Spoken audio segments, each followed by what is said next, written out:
Sistine Chapel when white smoke began to emerge, signaling there is a new pope.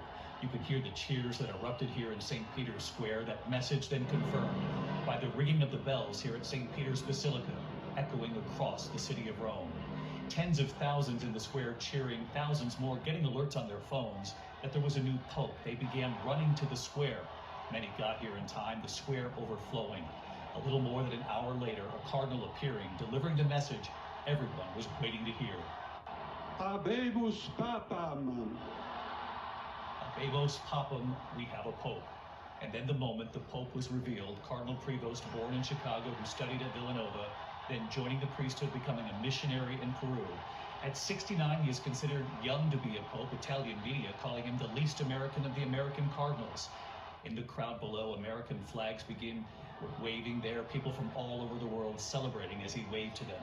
In his address, the new pope's first words, "Peace be with you all." His repeated message of unity, saying God loves everyone, and his choice of the name of Leo, and what it signals tonight about his papacy ahead. Tonight here, my interviews with Americans who were in the square who could not believe the history they were witnessing. And I talk with Father James Martin, who knows the Pope, describing him as a kind, humble man, and a decisive one too. Tonight here, the American Pope. Tonight, 24 hours and 21 minutes after the doors closed to the Sistine Chapel, the white smoke seen by the world late today. The applause, the cheers erupting from St. Peter's Square, and the wait would begin here. Tens of thousands gathered here in the square and beyond, waiting to see the new Pope and to learn who it will be. Inside the Sistine Chapel, 133 cardinals choosing one of their own, and he was about to make history, the first ever Pope from the United States.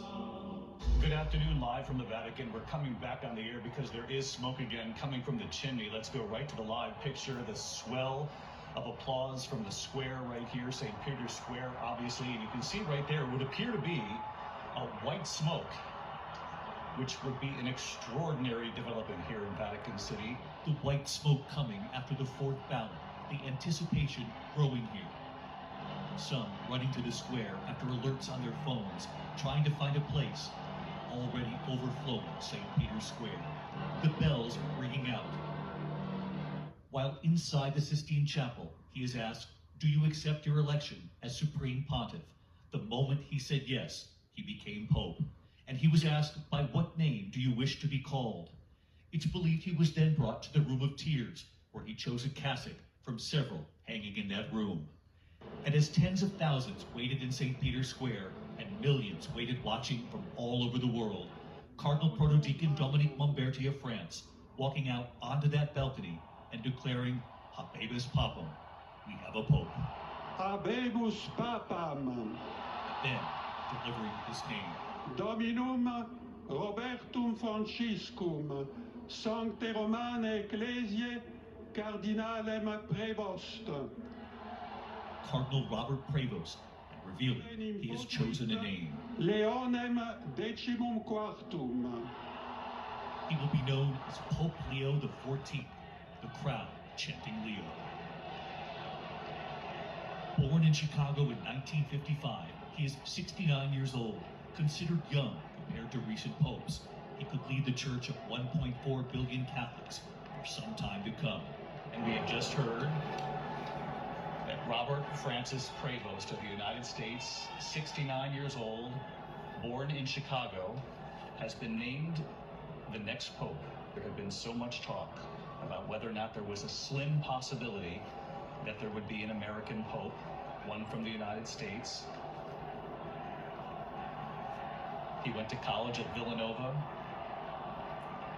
studied mathematics. Italian media has referred to him as the least American of the Americans because of his quiet, humble way. He had years of missionary experience in Peru. The voting cardinals in red on the balconies of St. Peter's Basilica.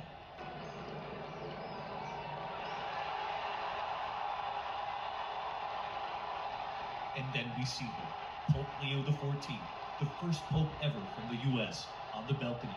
The cheers deafening as he waves. The Pope is visibly moved.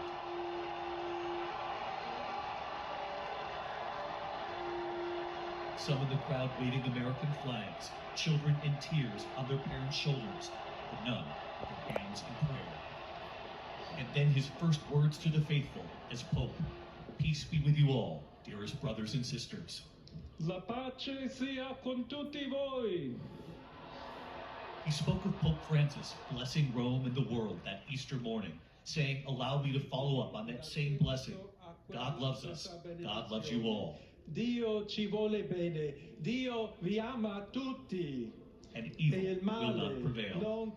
He went on to say, "Help us too to build bridges with dialogue, with encounter, uniting us all to be one people, always in peace." Voglio ringraziare anche tutti I confratelli cardinali che He thanked the hanno cardinals who chose him to be the next pope.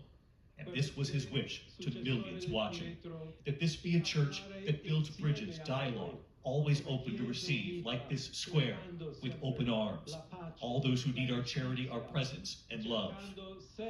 And a church that always tries to be close, especially to those who suffer.